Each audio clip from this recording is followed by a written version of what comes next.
Good afternoon, and sadly I am back.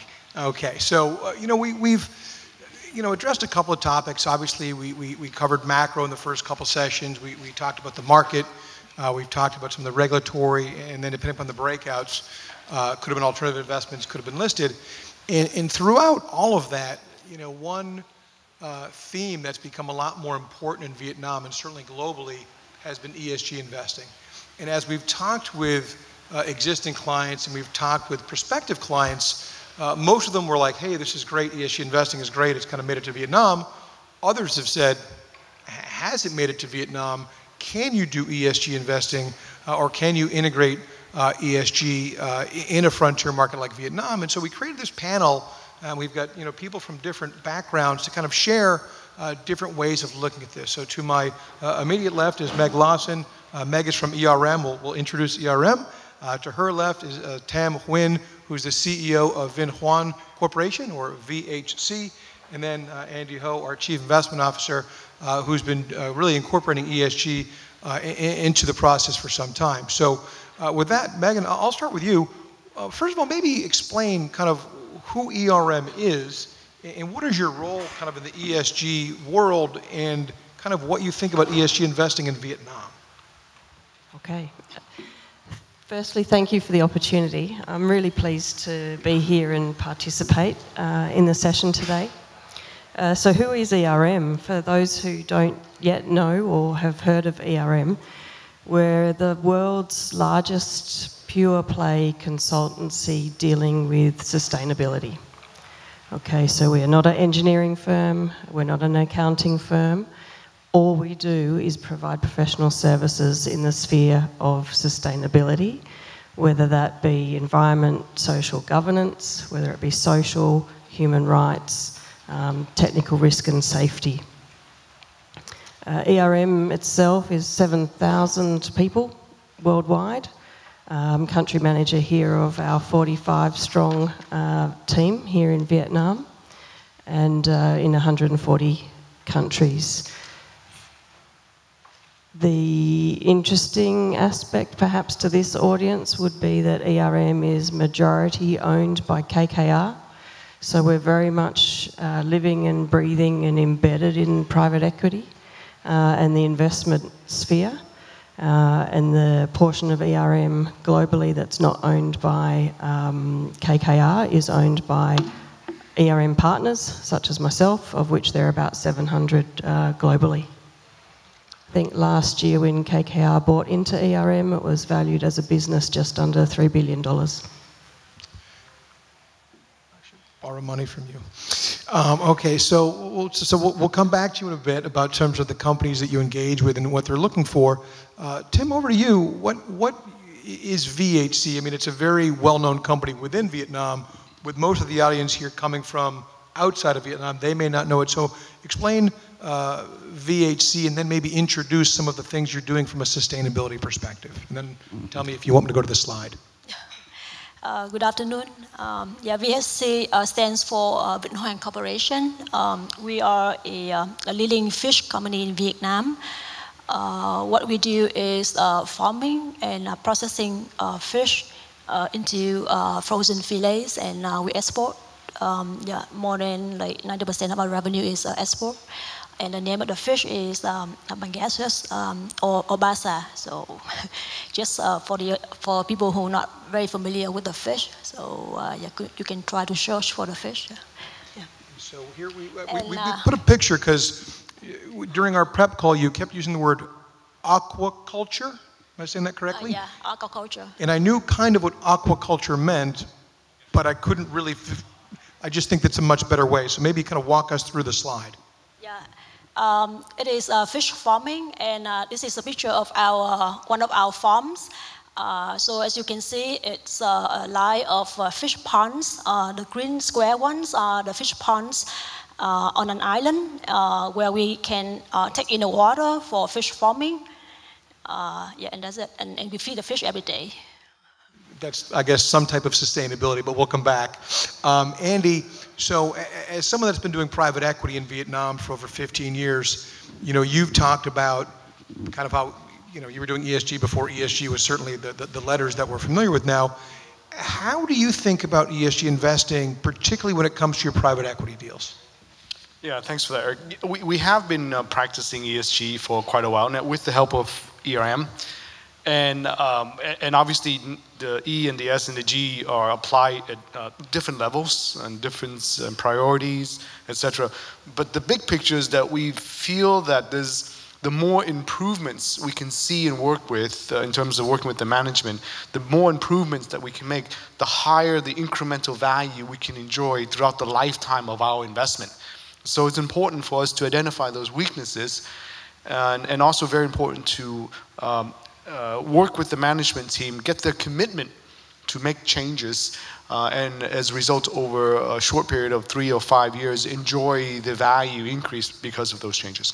And can you give an example? So when we talk about ESG and whether you engage, ERM or just discussions and negotiations you're having yourself, you talk about precondition, postcondition. So can you give a specific example of, without going into the name, kind of conversations you had in terms that you negotiated? Sure. For example, at the beginning, when we agreed to the terms of investment, then we would engage ERM to go in to do a review, primarily on the E side. The governance side, we can probably review that ourselves.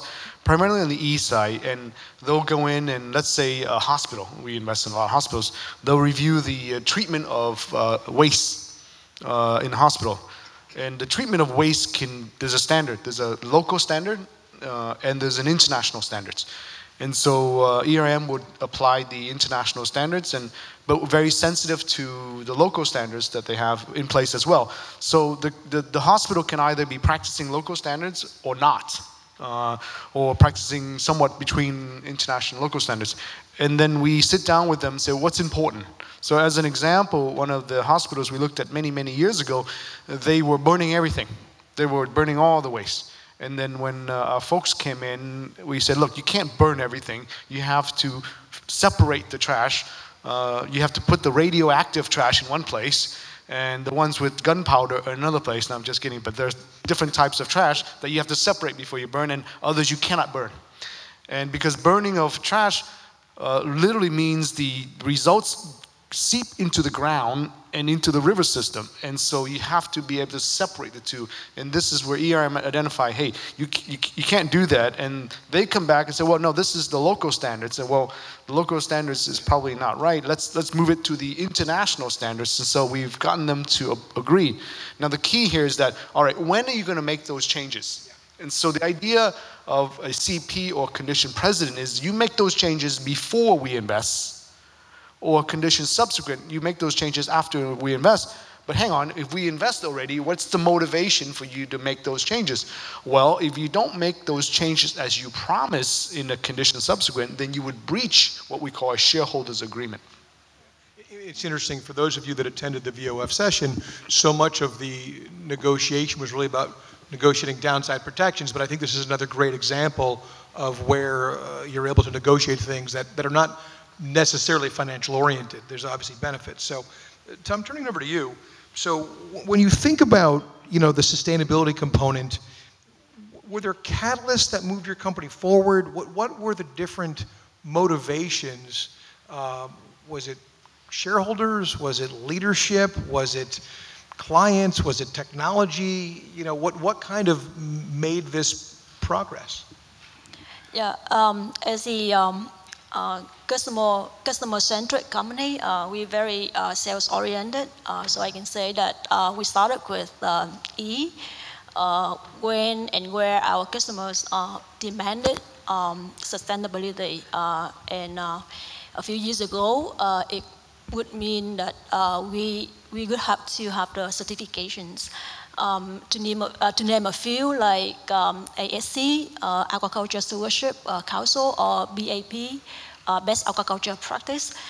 So it was requested by our customers who are distributors or retailers in the market, and at the end of the day, it's the end consumers' request and demand that they want to see the logo, they want to see the certification. They want to recognize it on their products, the products that they buy.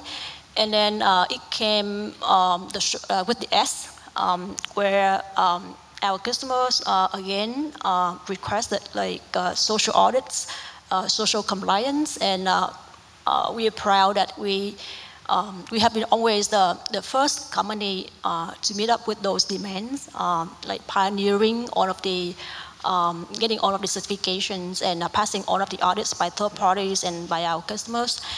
And now we are talking to our customers about zero waste, net zero. We have like supermarkets in the world talking to us like they have a journey towards like a certain year that they have to have net zero by the whole supply chain. So which means that we have to cooperate with them like on that journey, like what we are doing to achieve that net zero with them. So I think it has been like progressing very, I can say very aggressively, and mostly driven by the end consumers, by our customers. And so when you say customers, I want to put it really, I mean, are we talking, large supermarket in the UK will call you and say, in order for us to buy, like the precondition, from Andy's perspective, in order for us to buy, you need to do this, this, and this.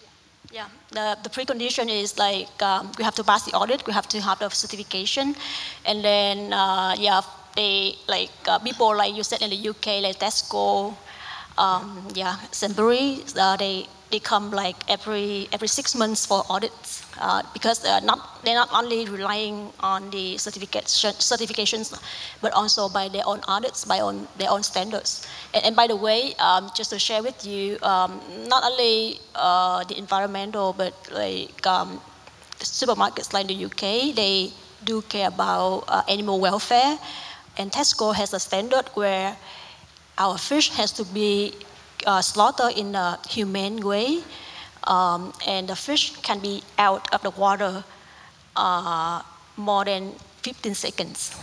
Yeah, so it's very technical. No comment. Okay, Meg, over to you. So your work, and it's interesting. So when Andy talks about our relationship with ERM, on the listed side, we have a dedicated ESG analyst we hired from ERM. And, we do a lot of things where we rate companies. On the private side, if we have to go deeper, we actually retain ERM. So we've got a long-standing relationship. When you're engaging with other companies, what are they asking you for? And is it private companies or is it primarily public companies that reach out to you for help? Yeah, I mean, we do work for both public and private companies. Our client portfolio is a mixture of international firms who may have interests, for example, here in Vietnam, or international firms that would like to be here in Vietnam and want to do some homework, want to do some due diligence, new country entry. They want to understand what their ESG risks may or may not be, should they make a decision to invest into Vietnam. Each of the examples that have been shared so far are the types of services that we get asked for, right? So maybe a company who wants to develop a net zero strategy. It may be actually doing audits, supply chain audits. It may be stakeholder engagement to understand the local community. It may be something to do with human rights, for example. It could be any one of these types of things. It could be waste categorisation, or in the discussion earlier, there was mention about carbon footprinting. The interesting thing and the fascinating thing that I love is that we get all sorts of different types of inquiries, and sustainability, ESG issues being as they are, they're not discrete. There's a lot of overlap and things are very integrated, whether it's from the environment department to the sales department to the marketing department to the finance department to the HR department. ESG and sustainability issues are complex. So we tend to start working with an organisation. They may or may not know exactly what they need, but once we start to understand where they're at on their journey, what they're aiming towards and what's driving that for that organisation, then we can sort of start to understand what type of support we can provide and how to do that in a sort of value-add way for the business. So one of the common questions, and this is not unique to Vietnam, but we've certainly been asked this as well, is the concept of greenwashing. where people say we're sustainable, we do this. And I'm curious from your perspective, I'll ask each of you, but certainly Meg, to start with you. So a company reaches out, they retain you, they want to get the stamp, they want to get, well, hey, we're sustainable. Is there any follow-up where someone comes in and says, okay, you were, but now you're not? And so how is that evolving in Vietnam? Because I think, sustainability or paying attention to this type, it's not only an evolutionary process, but should always get better and continuous improvement versus I've achieved the goal and we're done. So how does either you or at ERM measure it, or is there a framework within Vietnam to encourage future progress? Yeah, it's evolving very fast, so it's super exciting. And I think we talk about clients being somewhere on a maturity curve. Some are just at sort of base compliance. They may not even be compliant right now. Help them with that. All the way through to sort of beyond compliance into it being integrated into their business, or they're actually innovating. And there's market leaders, there's clients and organisations out there that want to be fast adopters. They want to be part of pushing the agenda. They want to see it as their differentiator for them to differentiate themselves to their competitors or others. And you've got others who are very slow, right? They're kicking and screaming. They don't want to do it. They're being forced by somebody to make these changes into their organisations. So, there's a wide spectrum.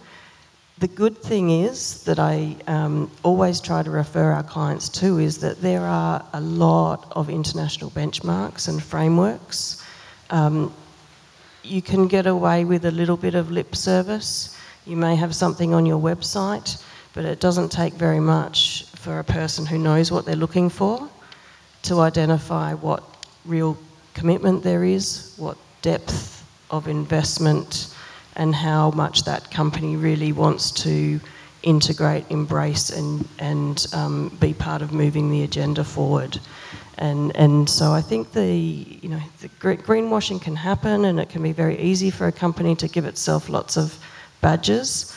But once you start playing on the international field and some of the benchmarks that are out there, whether it be carbon footprinting, whether it be climate change risk assessment, whether it be impact assessment and management planning, whether it be what you put in your corporate sustainability report and disclose publicly. There's a lot of standards and a lot of very good practice out there. So it's no longer really something that you can bluff. Certainly not to a stakeholder that's sophisticated and knows what they're looking for when they're, for example, considering investing in your firm or your project, or evaluating you against somebody else. Thank you. And so, Tom, I think it's a similar question to you as a CEO who's leading this. You have, I'm sure you sell in multiple markets that have different standards, and I'm assuming it's one of those things where, you see the hurdle in front of you, but you have to jump much higher because the hurdle in 6 months might be higher, or there might be another market that's going to come out with another policy. So how do you think about the evolution and the investments that you're making, and how far ahead do you have to be?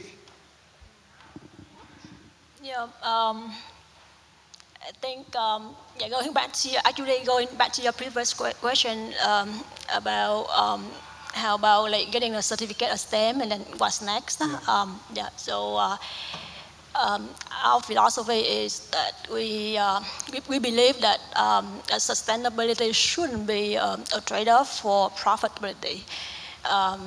So over the years, what we've been like trying and doing to get certified, but then we gradually, I can say gradually, recognize that those actually help with efficiency, productivity, and at the end of the day, the competitiveness.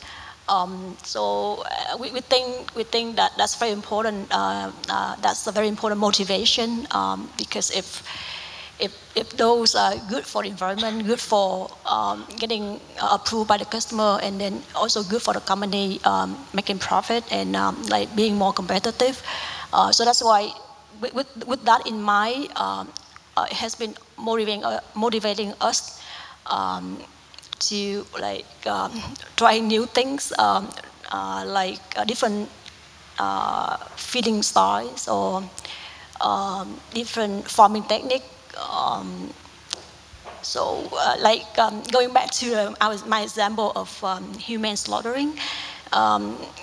Of course, first we were very surprised, and it was like very new to us. But like a few months later, no, not really a few months, but like 1 or 2 years later, we recognized that if we do that with the fish coming in the factory, from the boat to the factory, going through electricity with the water, and it helps the transportation faster.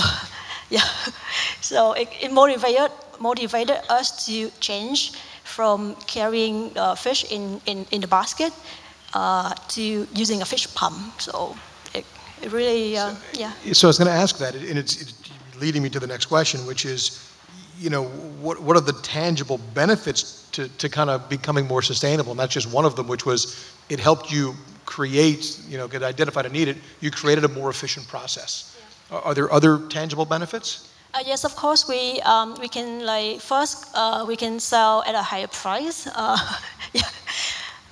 Very often we have two offers. Like one, this is certified, and this is non-certified fish. You can buy $3 per kg for non-certified, and $3.30 for certified fish. But the sustainability or those certifications or all of those activities really help us a lot with sustainable sales. Because very often people ask us, like, what's the difference between your fish fillet and your competitor fish fillets? They look the same to an outsider. Yeah. So setting aside like food safety or the fish texture firmness itself, the intangible values in 1 kg of fish that we're selling are what we've been talking about right now, like how the fish is farmed, how we care about the environment, how we are complying with the social and regulatory things, and what journey we are doing with like reducing waste or adding value to the byproducts.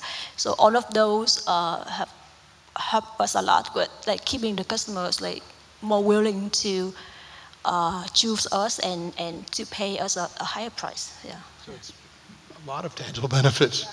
So now, Andy, you know, a lot of your work on the private equity side deals with entrepreneurs, founders, you know, in a sense, sort of successful family businesses.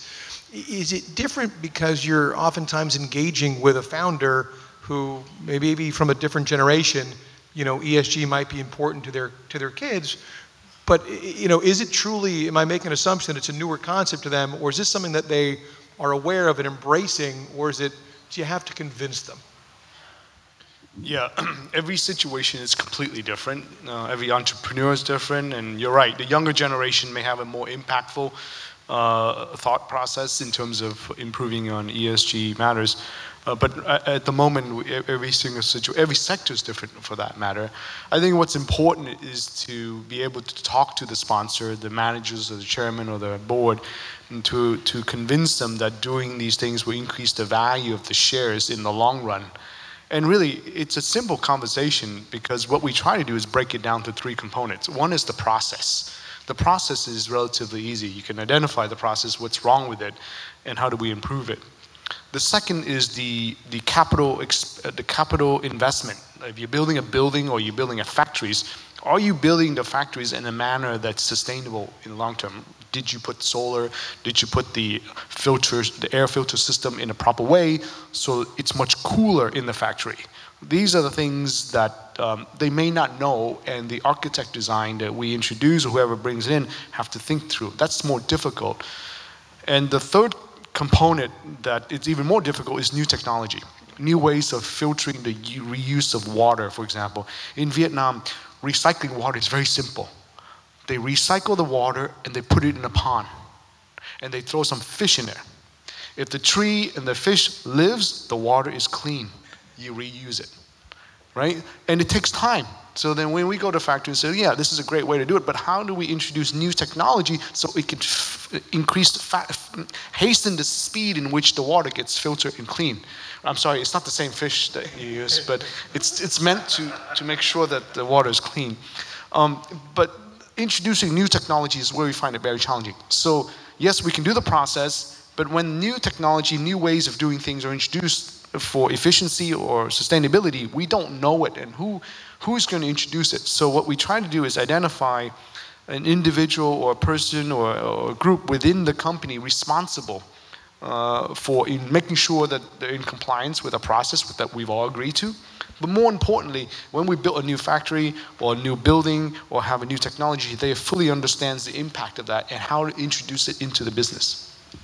So we've got about 15 minutes left. I have some more questions for the team, but I'd like to open it up. So if there's any questions from the audience, let's do that. So within the universe of ESG, the area of DEI, diversity, equity, and inclusion, that has gained a lot of traction, attention recently. And Vietnam scores very highly in the area of representation of women at the board level, senior management. Is there something people outside of Vietnam can learn from this particular, agenda that Vietnam has established in terms of representation of women at the very senior levels? Because, in my travels around Asia, it's specific to my industry, which is asset management, I don't see women in Korea or Japan at the CEO level, So I'm just wondering, what is it that we can learn from Vietnam?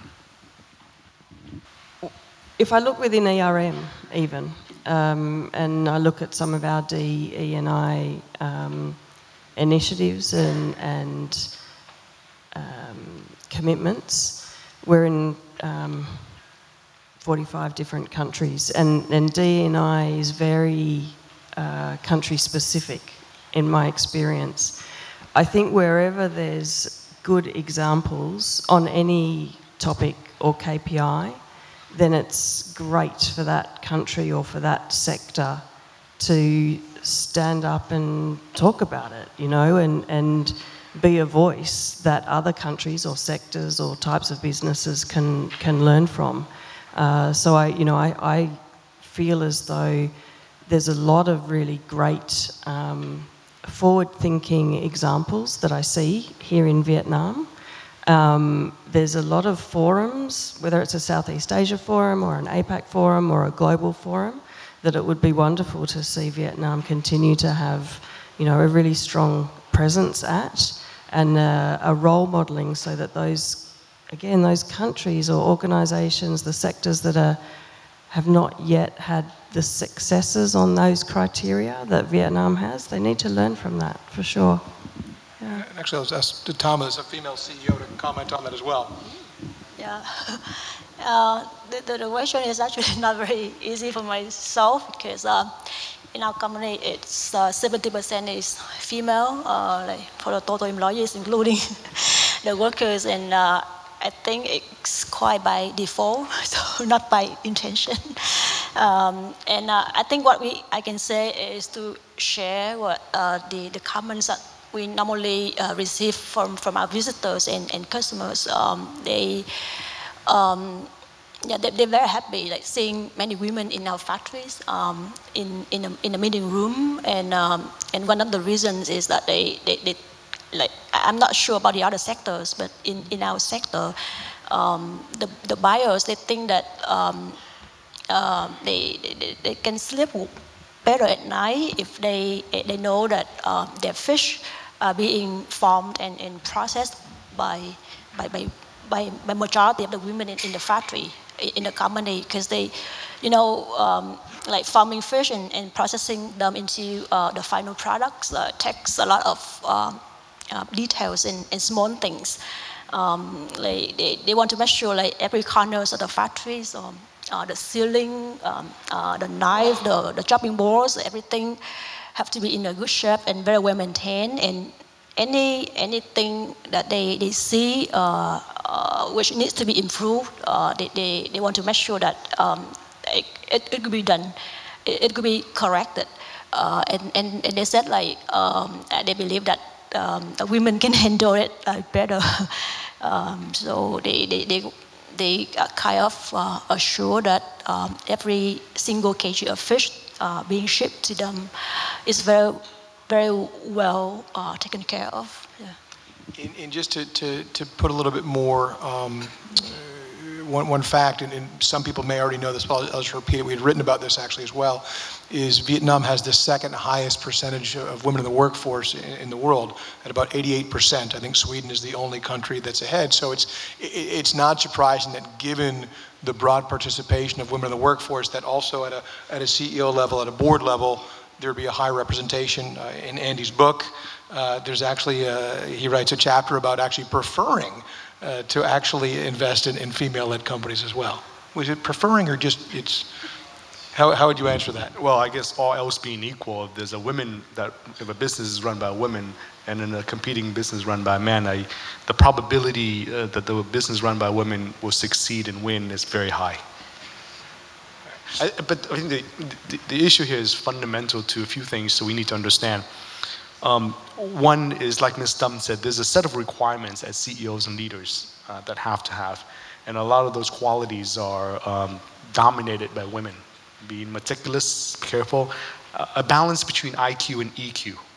And I think that those are the factors that make running businesses very successful in Vietnam, at least. And I've been very fortunate to be involved with at least top 10 women in Vietnam, from VinaMilk to Vietjet. She'll be here tonight for dinner, for those of you to meet, to banks, to P&J, you know. So what I find is that in general, I probably could offend a bunch of people in this room as well too, right? But in general, I see that Vietnamese businesses are newer. We're in a new generation. Everything's new here. We're in the first entrepreneurship generation. So it creates a level playing field for all to participate in, and those that do well will participate. And if you have the qualities, a balance between EQ and IQ, you will rise up to become a leader quicker. Whereas more developed economy, it was so dominated by men for many, many, many years. It's a cycle in which it makes it more difficult to create a level playing field for others. Not even women, not just women, minorities to rise up, because there is a group of people that they tend to train and educate those that they feel comfortable with, they're friends with over time.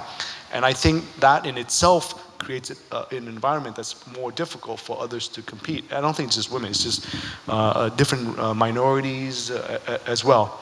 I think in Vietnam, everything is so new, entrepreneurship is new. It only started out in the mid-90s, if you will, and we're still in the first generation. So whoever has the quality to step up to lead will lead. And I think, and if you look at the investment team, most of the people that do well on our investment team are women. And like I said, there's a really good balance between EQ and IQ to be successful in leading businesses. All right. There's a question for, actually there's, okay, Daryl, and then over here on the right. Great comments, great points by the panelists. I'm Daryl Dong, IFC. This whole session on ESG is singing IFC's song. We've been a big promoter of ESG since we started. But actually what we see, ESG is a differentiator. And clearly in Vietnam, the companies that actually step up and embrace ESG, you know, and aspects like that truly differentiate themselves. And if you're a public company, that's important. I was going to ask you, Andy, I mean, yes, to have a program where your team goes in and introduces and promotes and encourages and works with the company on ESG, that's good. What about certifications? What about incentives?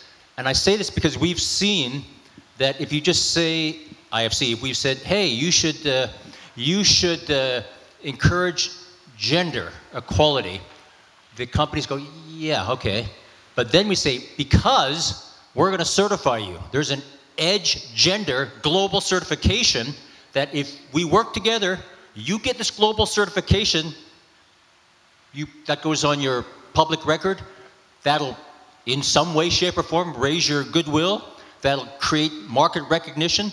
But the same with green. I mean, the same thing. A lot of companies we work with, you know, if you just say, go green, and they'll think about it and say, what? And then we say, but there is programs out there. You can be certified green, like globally certified green, and now these companies start to pay attention. And then, I'm just saying, this is one that IFC does. This is the next evolution of sustainability support and ESG. We do a lot of debt, so not as easy with equity. But on debt, we actually create a sustainability incentive financing pricing.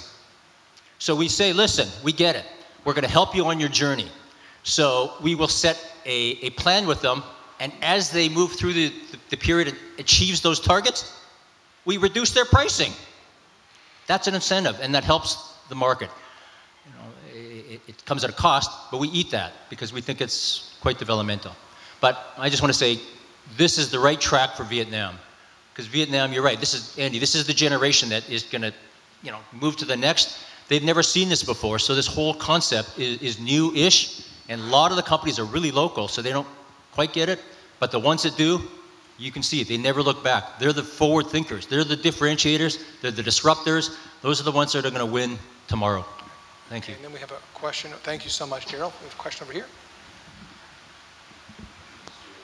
Thanks very much. Sustainability I think, is a really great topic, and I think it's a smashing one to hear that we're all discussing. I had a relatively specific question, actually. It goes maybe through Tam and is also linked into Megan a little bit. So with regards to aquaculture, which is absolutely massive here in Vietnam, and it's perfect to see, I'm just curious how far, when you use the word sustainable, initially it was used as a sort of token, it was the coating on the cake, and if you looked deep down inside, really sustainability wasn't there. You know, it was just a little badge that you tried to sort of partner it up with. I'm curious how, in the sort of aquaculture industry, how far you're actually going into sustainability. Are you just, as you said, looking at slaughter methods and maybe the type of food, or are you looking at sort of the broader picture in terms of the environment around your product? You know, the excess waste you're putting to the environment, are you looking at the sustainability outside of the asset? I just simply don't understand how it's dealt with in Vietnam. Yeah, again, as I said, we made it a motivation for business development as well, not just like by certification or logos. And by way of example, we have been like trying different, as I said, trying different things in farming. If you're asking about sustainable farming, in fish farming, people first concern is the water. Obviously, it's one of the challenges because we take in the water from the river, and the river is really, really big, and there are many industries and many stakeholders involved in the water, in the river. So what we think is that we can't control the whole river, obviously, but what we can do is to keep our fish less exposed to the open water. So people now talking about recirculating in fish farming or in aquaculture, and we also did try with one of our fish farms. So keeping the water in and like recirculating it, so we don't have to get in and then discharge water very often, or not at all. So we believe that could be the future for really sustainable aquaculture. That like eliminating the impact of the water, and also improving the quality of the fish itself.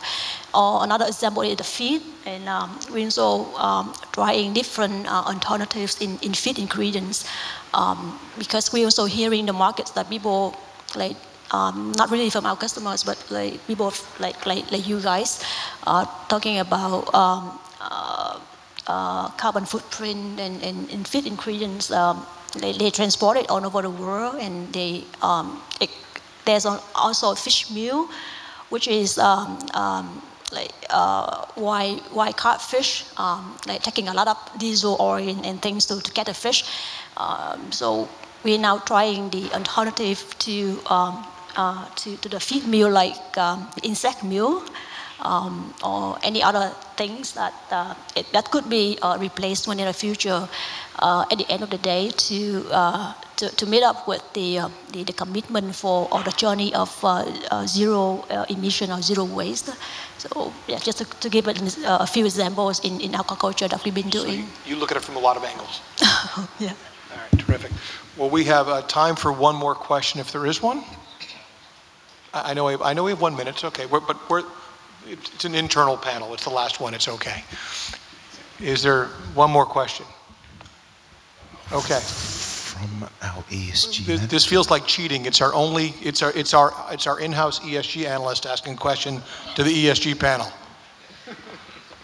Hi, thank you, Chitam, for your very inspiring sharing for the companies. I would like to ask a question.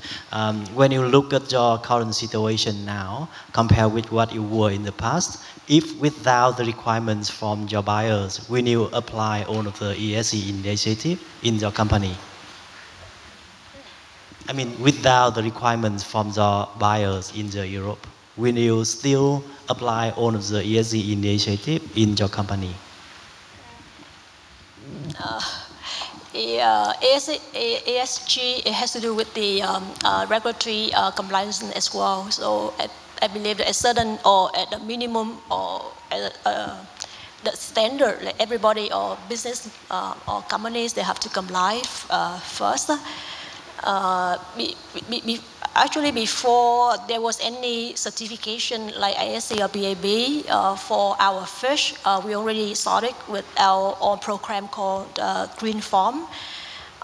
So we did recognize that, but I think everything evolving has to take a catalyst. So it's hard to answer like would we or would we not, because if it was not that catalyst, it could be something else or the other catalyst that a company has to strive and develop. Well, terrific. Well, Andy, Tom, Meg, thank you so much for joining us. Obviously, there's interest from the audience, and it was really great to hear your insights. So thank you so much.